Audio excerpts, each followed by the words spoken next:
Amém, igreja? Deus é maravilhoso. Amém? Abra sua Bíblia no livro de Juízes, capítulo 6, verso 11. Livro de Juízes, capítulo 6, verso 11.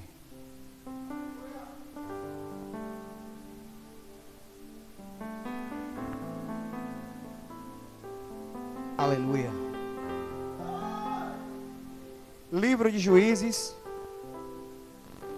capítulo 6, verso de número 11. Nunca ministrei essa palavra. Vou ministrar hoje. Fiquei ali, Deus, é essa mesmo? É isso mesmo, Jesus? Ele é isso mesmo. Livro de Juízes, capítulo 6, versículo 11. Todos acharam? Quem foi encontrando, por gentileza, não em reverência a mim, porque eu sou falho, sou pecador, mas em reverência à palavra de Deus, porque Ele merece toda a honra, toda a glória. E é um momento especial, porque é o carro-chefe do culto, é a palavra de Deus. Não adiantaríamos vir aqui louvar, tocar, glorificar, se não tivesse um propósito. Nosso propósito é ouvir a palavra de Deus e ser transformado. Amém, irmão? Livro de Juízes, capítulo 6, versículo 11. Vamos ler. Diz assim a palavra do Senhor. Então o anjo do Senhor veio e assentou-se debaixo de um carvalho que estava em Ofra, que pertencia a Joás, a Bezerrita. E Gideão, seu filho, estava malhando trigo no lagar, para salvar dos midianitas. E então o anjo do Senhor lhe apareceu e lhe disse: o Senhor é contigo, varão valoroso. Mas Gideão lhe respondeu: ai, meu Senhor, se o Senhor é conosco, porque tudo isso nos sobreveio. E o que tem feito das tuas maravilhas? E nossos pais contaram, dizendo: não nos fez o Senhor subir do Egito? Porém, agora o Senhor nos desamparou e nos deu na mão dos midianitas. E então o Senhor olhou para ele e disse: vai nesta tua força e livrarás Israel da mão dos midianitas. Porventura, não te enviei eu? E ele disse: ai, Senhor meu, com que livrarei Israel? Eis que a minha família é a mais pobre de Manassés, e eu, o menor da casa de meu pai. E o Senhor lhe disse: porquanto eu hei de ser contigo, tu ferirás os medianitas como se fosse um homem só. E ele lhe disse: se agora tenho achado graça a teus olhos, dá-me um sinal de que és o que falas comigo. E rogo-te que daqui não te apartes até que venha a ti e traga o meu presente e ponha para ti. E disse: esperarei até que voltes. E entrou Gideão, preparou um cabrito e bolos asmos de uma efa de farinha. A carne pôs um açafate, e o caldo pôs numa panela, e trouxe-lhe até debaixo do carvalho e lhe apresentou. Versículo 20. Porém o anjo do Senhor lhe disse: toma a carne e os bolos asmos, e põe-nos sobre a penha, e verte o caldo. Assim o fez. E o anjo do Senhor, estendeu a ponta do cajado que estava na sua mão, tocou a carne e os bolos asmos, e então subiu o fogo da penha e consumiu a carne e os bolos asmos. E o anjo do Senhor desapareceu de seus olhos. Versículo 22. E então viu Gideão que era o anjo do Senhor, e disse Gideão: Ah, Senhor, eu vi o anjo do Senhor face a face. Pode se assentar.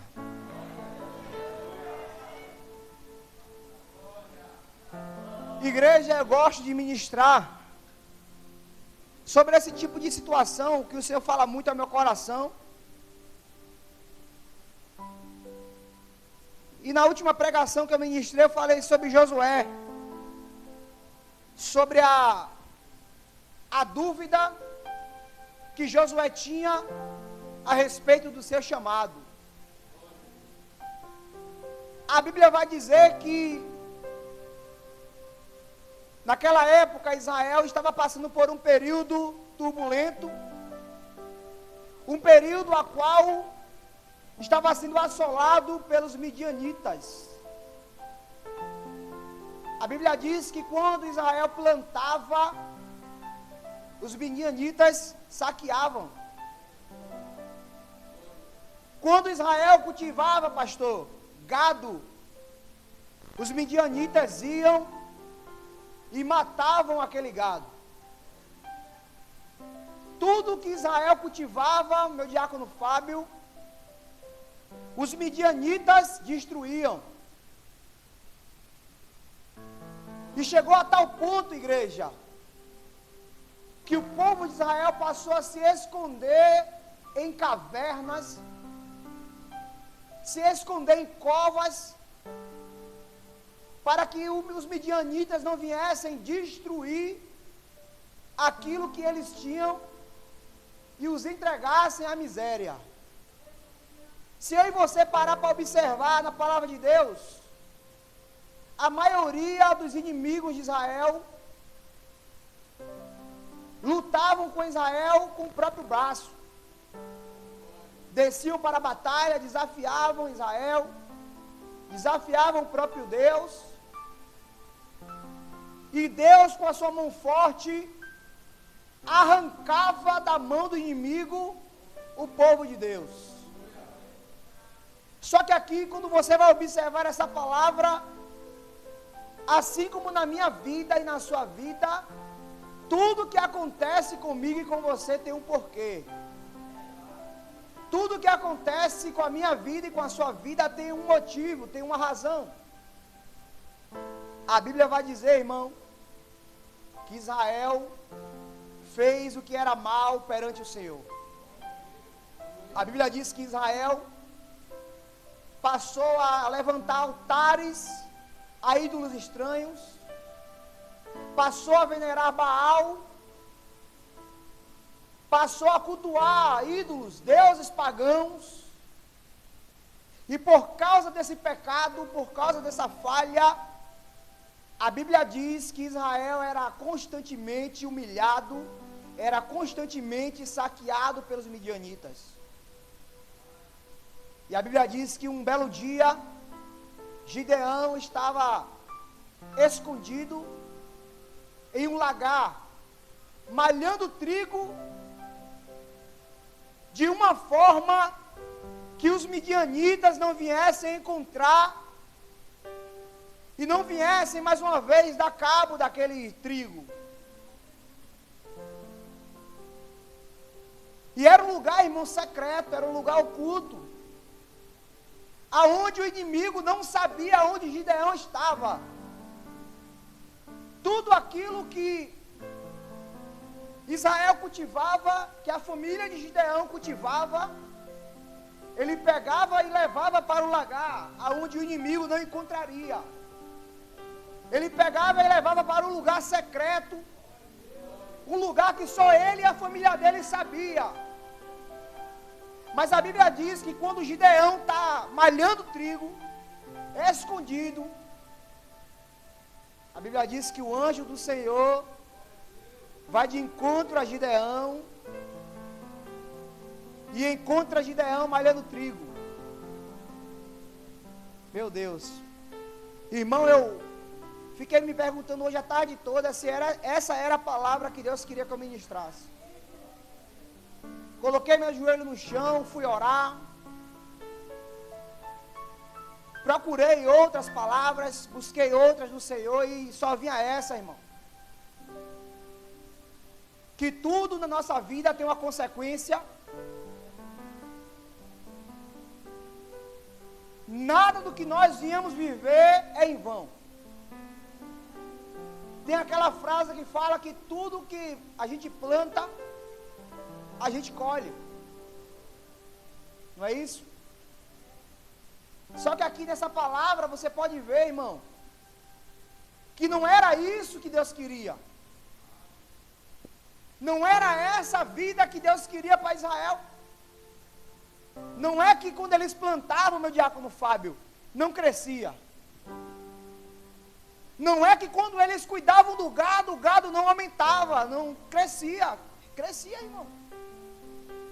O problema é que quando crescia a plantação, que quando multiplicava o gado, o inimigo vinha e ceifava. O inimigo vinha e destruía. E deixava Israel na miséria, acabado, humilhado. E então quando o anjo do Senhor vai de encontro a Gideão, ele fala uma palavra para Gideão: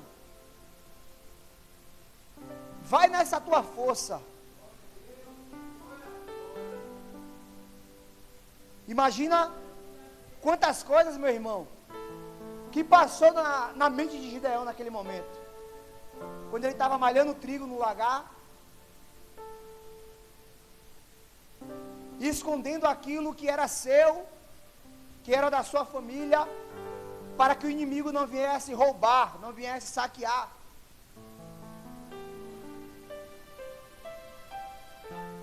Mas pela resposta de Gideão, na cabeça dele, pelo que eu entendi nessa palavra, é que não precisava aquilo. Não precisava ficar com medo do inimigo roubar aquilo que era dele. Mas pelo pecado de Israel, todo aquele povo pagava o preço. Todo aquele povo era humilhado por causa de pecado de alguns.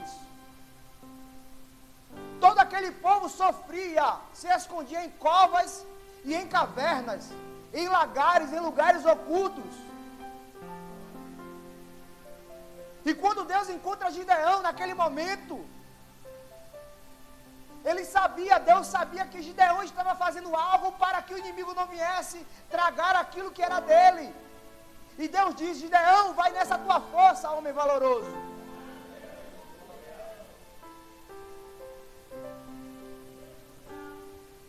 E quando Deus, ele encontra Gideão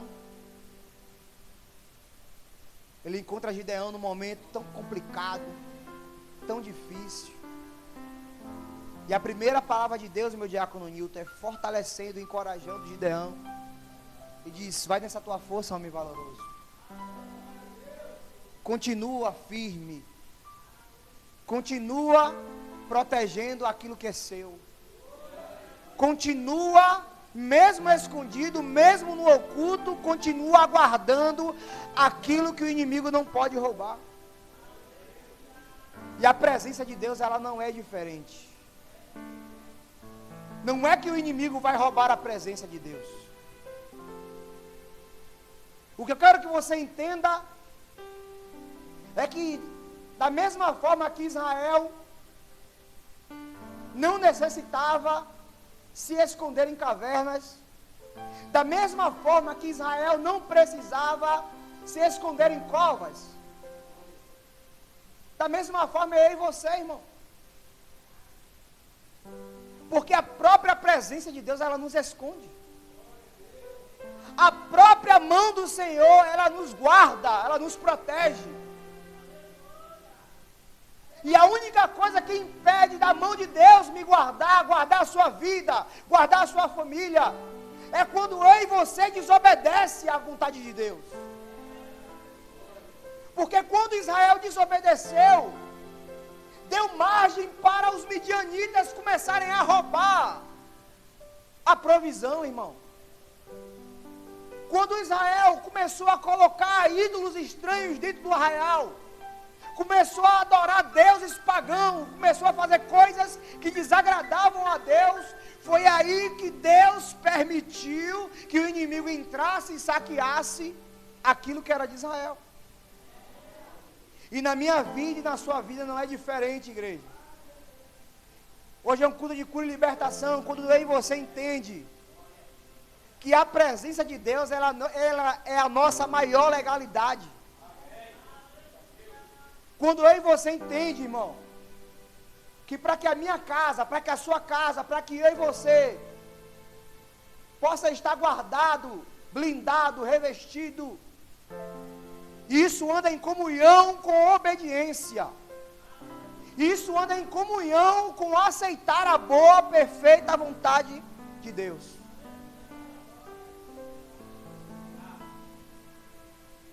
E o que mais me chama a atenção nesse texto, meu pastor, é que não é Gideão que pede para ser livrado. É o povo que não aguenta mais ser roubado. É o povo que não aguenta mais ser humilhado, ser saqueado. Perder o suor do rosto plantando. Colocando a semente na terra, esperando um período de crescimento. Mas da mesma forma que o povo, minha pastora, semeava naquela terra e esperava crescer, o inimigo também esperava a oportunidade de saquear o povo na frente deles. Você entendeu isso aqui? O que é que eu quero dizer com isso? É que quando Israel plantava a semente, toda a semente existe o tempo do crescimento. E da mesma forma que Israel esperava para colher, o inimigo também esperava para roubar. Porque não fazia sentido algum, igreja, o inimigo roubar uma semente da terra que ainda não tinha nem germinado. O que me leva a entender que da mesma forma que o povo plantava e esperava crescer para colher, meu diácono Nilton, o inimigo também, meu pastor, esperava crescer para saquear. Sabe o que eu quero dizer para você? É que enquanto eu e você está de joelho dobrado orando, o inimigo também não se esquece de mim e de você não, irmão. E da mesma forma que eu peço para guardar minha vida, minha casa, minha família, que eu começo a me aprofundar na presença, começa a crescer a minha comunhão com Deus, o inimigo, ele também está espreito aí esperando um vacilo meu, esperando um vacilo seu para acabar com a minha vida e acabar com a sua vida, irmão. Quando eu vou olhar para essa palavra, isso aqui me deixa tão surpreendido, igreja. Porque tudo tem um período, tudo tem um processo. E o processo do plantio, ele não vem depois, não vem antes da colheita. Primeiro você planta, espera crescer, depois colhe. E o inimigo? O inimigo vê você plantar, vê você derramar lágrima, vê você derramar suor, vê o seu joelho calejar no chão, vê você abrir jejum.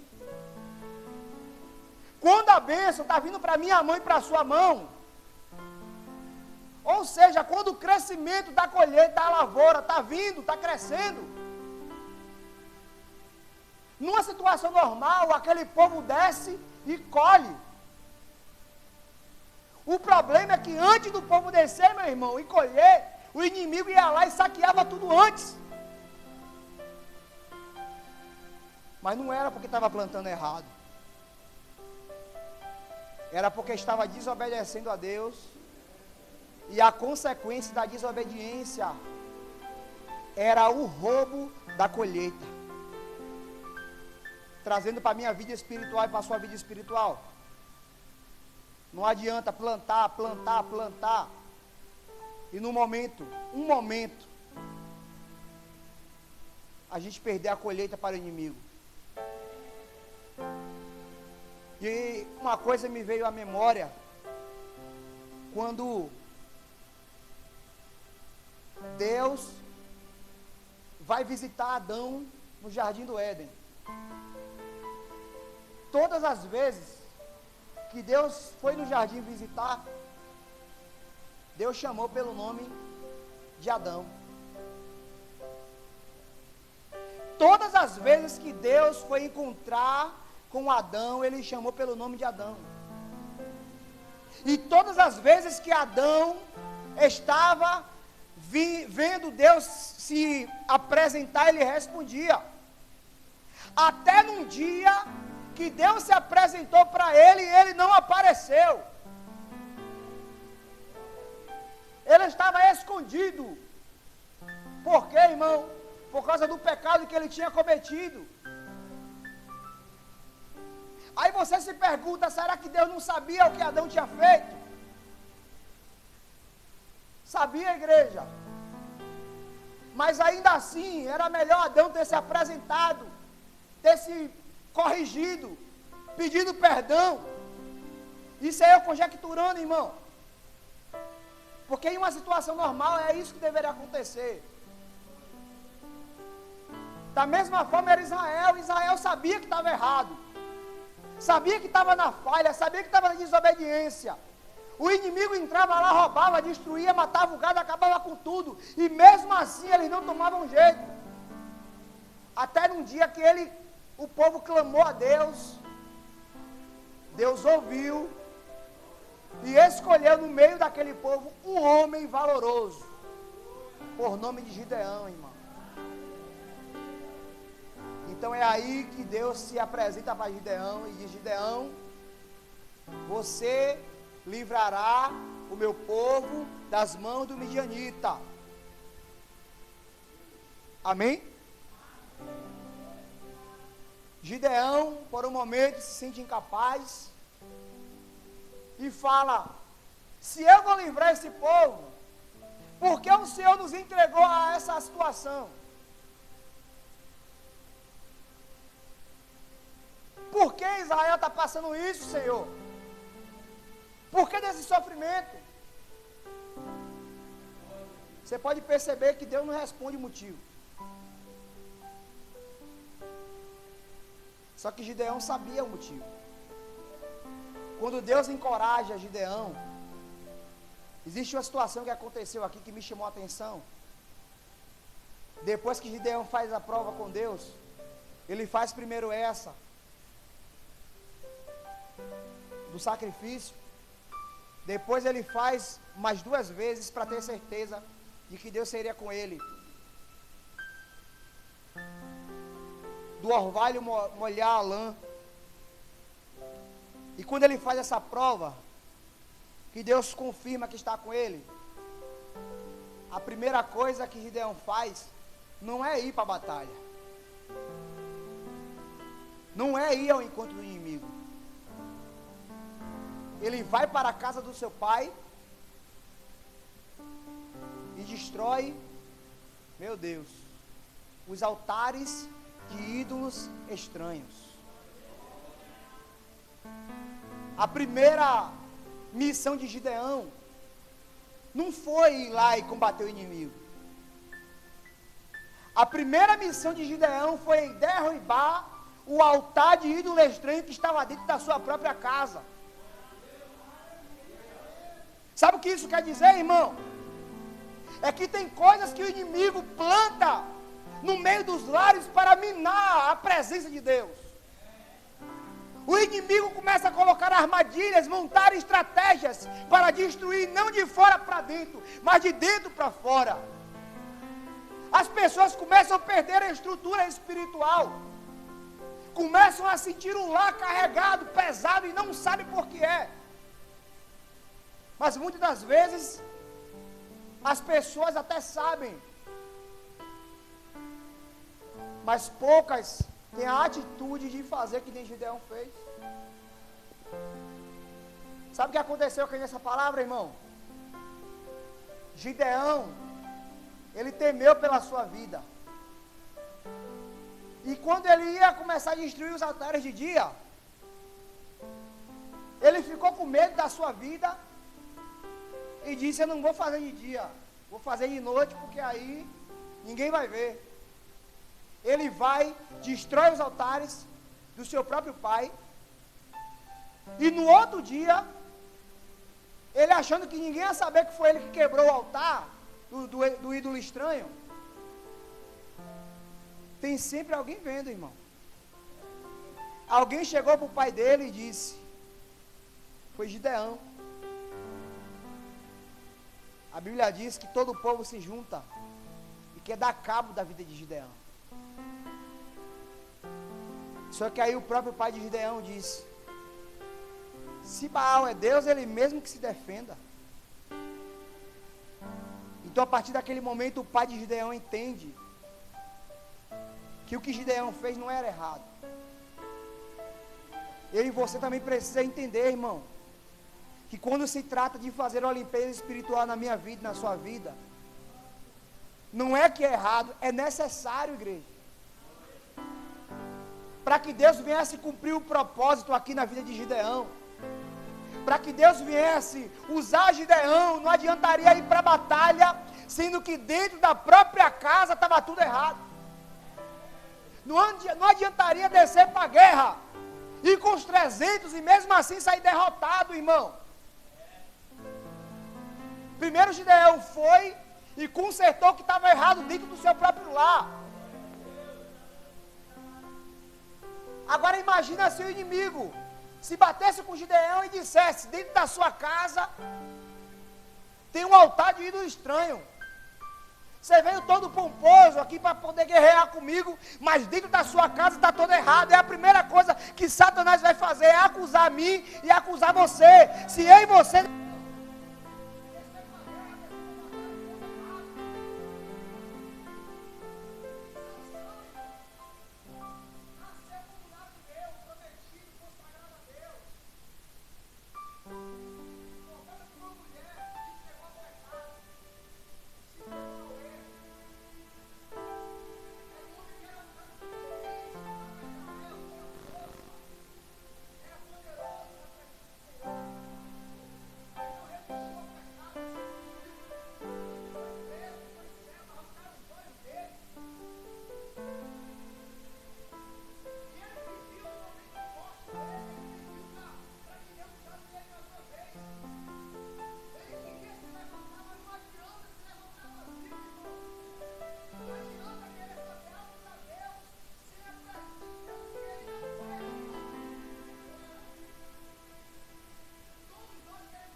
Todos nós queremos ser abençoados, todos nós queremos receber da...